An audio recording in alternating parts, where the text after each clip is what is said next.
35 ఏళ్ల రాజకీయ జీవితం, సుదీర్ఘ రాజకీయ జీవితం ఎలా ఉంది? ఒక గ్రౌండ్ లెవెల్ నుంచి స్టార్ట్ చేసిన రాజకీయం ఎప్పుడు కానీ స్ట్రగుల్స్తోనే కూడుకుని ఉంటారు.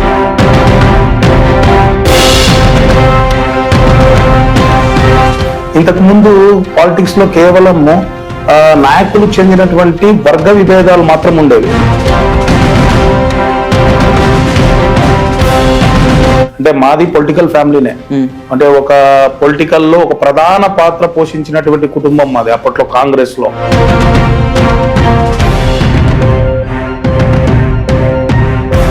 ఇంటిని వదిలేసి లేదు మనం ప్రజలకు సేవ చేయాలి, రాజకీయాల్లోకి రావాలి ఎందుకు అనిపించింది? అసలు ఆలోచన ఎందుకు వచ్చింది? కానీ మా ఫాదర్ ది కూడా murder, purely it is a political murder.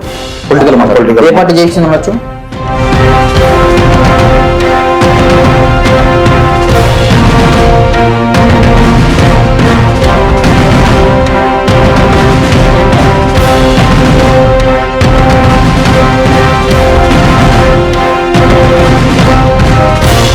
పూర్తి స్థాయి నియంతృత్వ ధోరణిలో జగన్మోహన్ రెడ్డి గారు వెళ్తున్నారు. దానికి కారణాలు చెప్పుకుంటూ పోతే వందలు ఉన్నాయి. దానికి కారణాలు అంటే ప్రజలకు ఇష్టమైనటువంటి పాలనను అందించడం లేదు జగన్మోహన్ రెడ్డి గారు.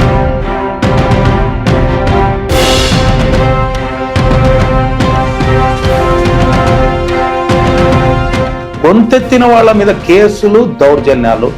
ఇంకోటి ఎప్పుడు చూడనేటువంటి బూతు పురాణం మొదటిసారి మంత్రుల స్థాయి నుంచి కింద స్థాయి ఎమ్మెల్యేల వరకు చూస్తున్నాం మనం మొదటిసారి. నా సుదీర్ఘ రాజకీయ ప్రయాణంలో ఈ రకంగా వ్యవహరించినటువంటి మంత్రులు, ఈ రకంగా వ్యవహరించినటువంటి ఎమ్మెల్యేలను నేను కూడా ఇప్పటి వరకు ఎవరు ఎక్కడ చూడలేదు.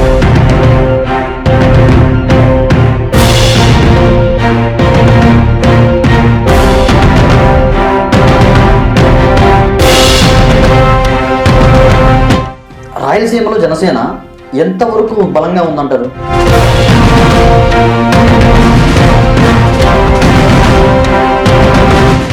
సో ఇప్పుడు మళ్ళీ ఇంకొకసారి జగన్మోహన్ రెడ్డి గారు కానీ గెలిస్తే ఈ రాష్ట్రం అధోగతి పాలవుతుంది.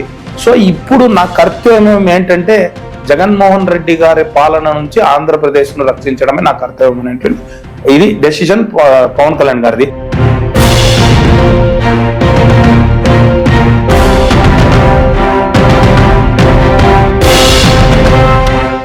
అప్పుడు కాంగ్రెస్ హయాంలో శంకుస్థాపనలు చేసినటువంటి పనులు ఇప్పటిదాకా పూర్తి చేయలేకపోయినారు.